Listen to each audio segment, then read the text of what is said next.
ধন্যবাদ ধন্যবাদ। ম্যাডাম আপনার স্কিমটা কত দিব? আমি বিনা পয়সায় মানুষের সেবা করি।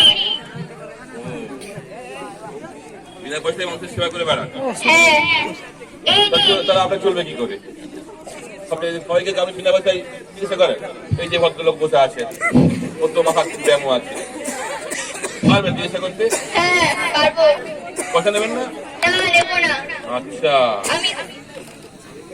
আমি কারোর থেকেই পয়সা নেই না। খুব ভালো। এরকম ডাক্তারই দরকার আমাদের জন্য, যারা মানুষের সেবার জন্য এগিয়ে আসবে, তাদেরকে আমাদের বেশি করে দরকার। এইটা ধরুন, নিয়মিত ওষুধগুলো খাবেন আর যেটা বললাম সেটা কথা শুনবেন, তা না হলে আমার পক্ষে রোগ ভালো করা সম্ভব নয়।